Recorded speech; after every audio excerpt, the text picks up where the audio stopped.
An update on the Haitian migrant influx. The government's National Food Distribution Task Force comes to an end, and health officials report more COVID-19 deaths. Good evening, everyone. I'm Leah Cooper with your JCN News for this Wednesday, September 29th. Defense Force Commodore Dr. Raymond King says officers are investigating reports of additional migrant sightings in the southern Bahamas. This follows several reports this week of apprehensions in that area. In fact, the country is facing an influx of migrants coming out of Haiti due to a worsening social and political climate on the impoverished island nation. And we have one positive sighting that we are about to investigate just sort of from Ragged Island. But we are investigating additional reports. And so in terms of border protection, we are maintaining our presence. We have 5 vessels dedicated to the southern Bahamas, as well as one of our aircrafts for intelligence, surveillance, and reconnaissance efforts. Dr. King also walks us through the process of apprehending those migrants. That process has been done very professionally. Immigration has received those migrants without any hitch, and we continue to support those ground forces, our members who are stationed at HMBS Matthew Town, the Maritime Center, as well as the officers on board the vessels that make these interceptions and take these migrants into Inagua to be handed over. We are assisting with the safety and security as we continue to guard those persons and to protect the community. He adds that this influx of migrants has been the most aggressive and steady flow of migrants in his career. He assures that the force has all hands on deck and remains committed to protecting the country's borders. Those Haitian migrants that were sighted in the Ragged Island chain, have been retrieved on Sunday. Royal Bahamas Defense Force officials revealed in a statement that a mass exercise was underway by law enforcement agencies to extract approximately 400 Haitian migrants from an uninhabited key in the Ragged Island chain. The Royal Bahamas Defense Force Operations Department was informed by a local fisherman shortly after 11 a.m. Sunday that after 11 a.m. on Sunday that a suspected Haitian vessel was seen partially submerged off Flamingo Key. Here's Immigration Minister Keith Bell, who told our news team that the migrants were extracted without incident. They're currently on the way to Inagua. We've identified a subsequent site which is able to adequately hold them. As it relates to those that have already been tried and an order being made for deportation, I have already executed the order for deportation, and we are waiting on the Haitian government to give us permission to return them. And the Honorable Deputy Prime Minister, the Minister responsible for Bahamas Air, has his planes on standby, and so we can begin immediate repatriation.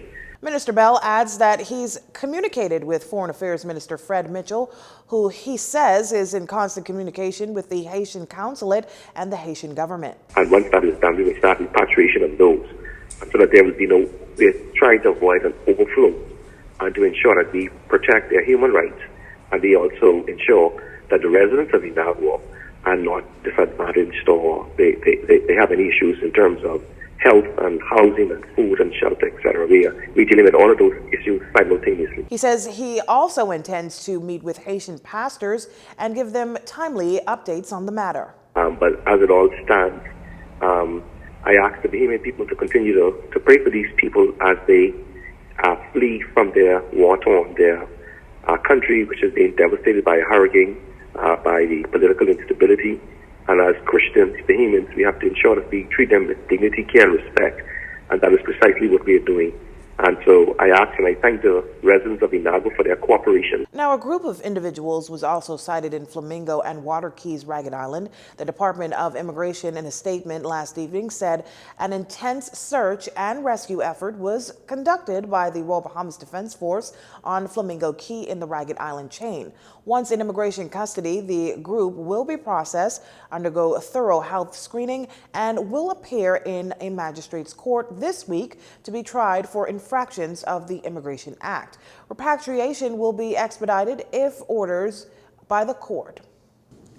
COVID-19 deaths in country now at 531 as the Ministry of Health reports 8 unfortunate deaths, all residents of New Providence. These deaths, according to the Ministry of Health's latest dashboard, occurred between September 2nd and September 23rd. 6 females and 2 males ranging in age from 47 years to 70 years were the latest to succumb to the virus. Meantime, 77 additional cases of COVID-19 were also confirmed in country on Tuesday, following 268 COVID-19 tests.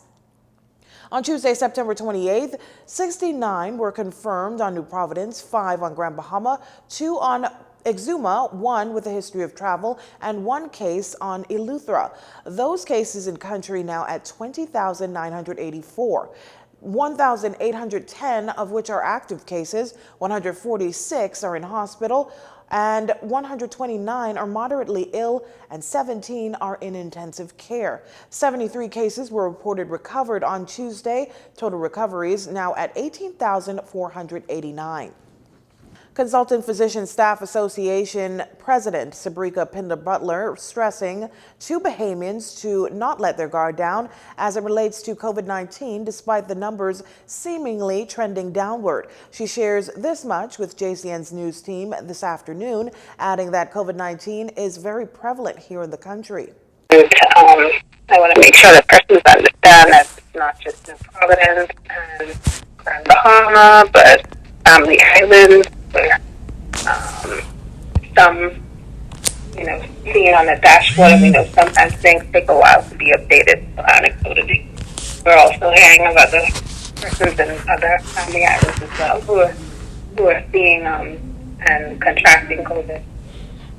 So we know that COVID is definitely here, and we really do not want our Bahamian people to let their guards down at all, despite the appearance that we have declining numbers, because I don't know that we have a trend. In the last year and a half, health officials have recorded more than 20,000 cases and 50-plus deaths. Since coming into office, the Progressive Liberal Party has adjusted the curfew until 11:59 p.m. The CPSA president urges, however, the public to not abuse those extra hours. We really have to encourage everybody to, be mindful of that personal responsibility. Even if you have an extra hour or two somewhere, it doesn't mean that you should now intermingle and let your guard down and not be mindful of all of those things. The hospitals are still full. There's still services that haven't been able to be offered again just because of, like I said, the numbers of COVID and non-COVID cases. We're trying to get back to some of normalcy, but that still takes time, so everyone has to be mindful of that. And in addition to the fact that it's not just the Bahamas that's having challenges are happening globally. The CPSA chief also encourages people to get vaccinated. You're watching JCN News. Stay with us.